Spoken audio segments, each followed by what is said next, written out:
There's no sound in the wild that is as amazing as the roar of the lion. In Zambia, we heard so many stories about them growing up, how just hearing them roar can bring down an entire mad herd. When I was young, I used to hear a lot of stories about lions, how they eat people. Other stories were about how they just wanted to kill for the sake of it. But when I grew up, I found out that that was not true. When I was 13, I got involved with my school's conservation club, and that's where I got to learn about the different issues affecting wildlife. I myself and Thandiwe, we all were in the conservation club, and that changed our minds. You just see the world in a different way. We're having an impact on these species, they're endangered, and then it's up to us to do something about it. So then that's when we decided to pursue a career in the wildlife sector.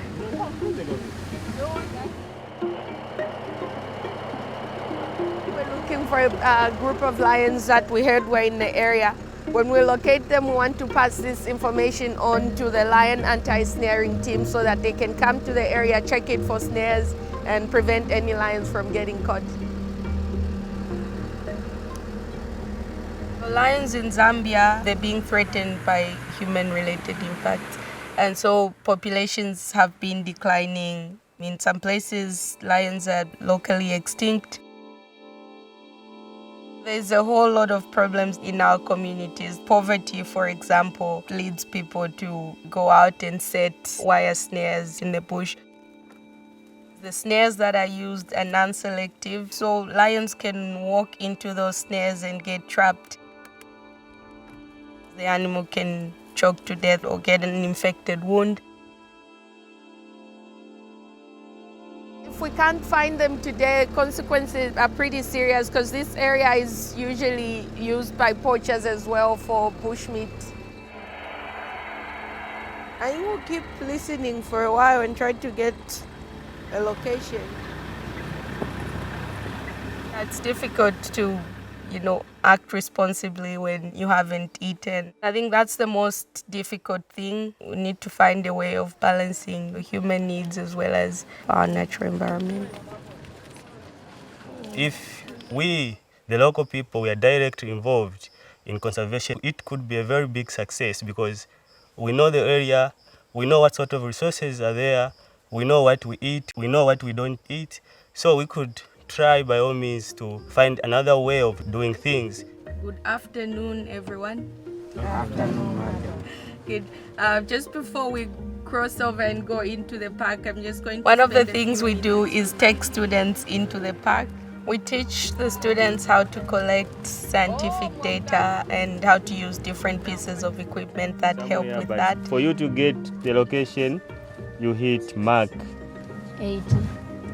0. It's pretty fun for them.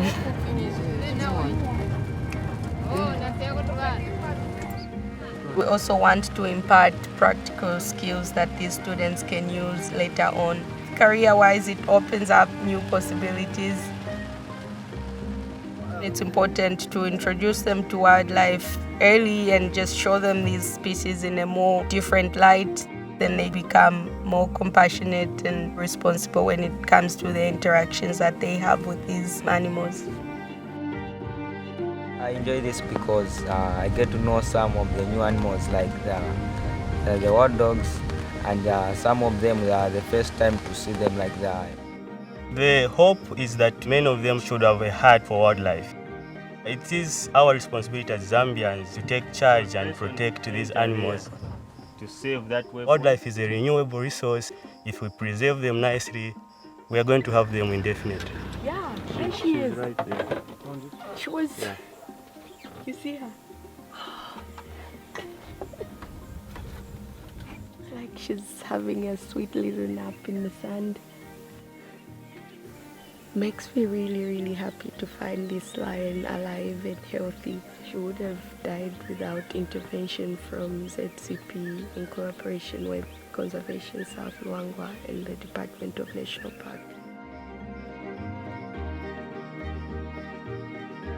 The work that I'm doing with my colleagues is creating a generation of people that are working towards the protection of these species. We're the people that live with these species, and we are responsible for making sure that we survive side by side.